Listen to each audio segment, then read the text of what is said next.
mesa, ¿todo bien? Perfecto, excelente. Ahora que lo vemos a usted mejor. Bueno, Qué bueno, vamos, ¿qué bueno, tenemos? gracias. Números, a ver, proyecciones de las consultoras, ¿qué tenemos?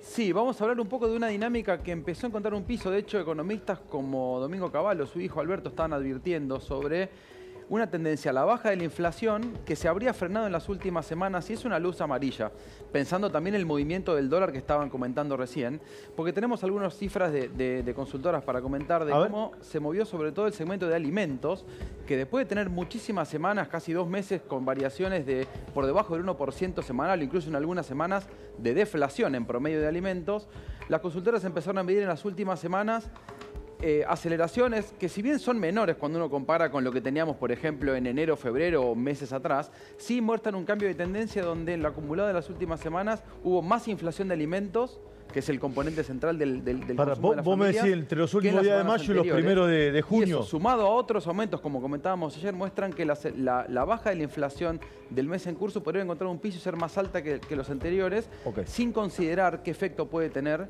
el movimiento de los dólares paralelos que estábamos comentando ahora. Entonces, todo ese combo empieza a generar una luz amarilla pensando en cuál va a ser la decisión o el esquema del gobierno hacia adelante, pensando en la recuperación del ingreso del salario real y de la actividad económica en el segundo semestre. Interesante el planteo. Si la suba del dólar se traslada a precio, por ejemplo, algo que no había sucedido hasta ahora, pero históricamente siempre pasó en Argentina. Ahora, vamos a la inflación del mes que terminó, de mayo. La mayoría de las consultoras lo ubican entre 4 y 6 o entre 4 y 5. No, es entre 4 y 6, de acuerdo a las mediciones, las más optimistas, incluso hasta 4,3, en algunos casos por encima, con la variación de alimentos en ese sentido, que marcaría así una baja con respecto al mes anterior, teniendo en cuenta que el gobierno también postergó o demoró ajustes en tarifas, y esa es la expectativa para este mes.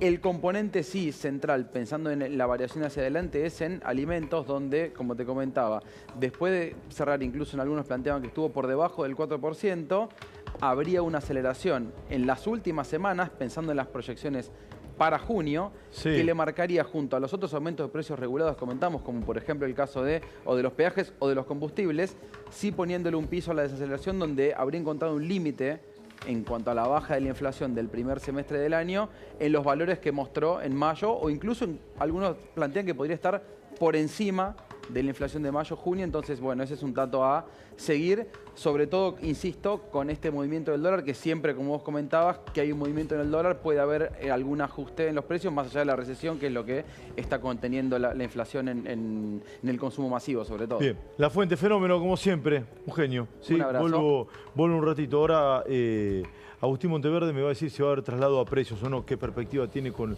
la suba del dólar, es decir,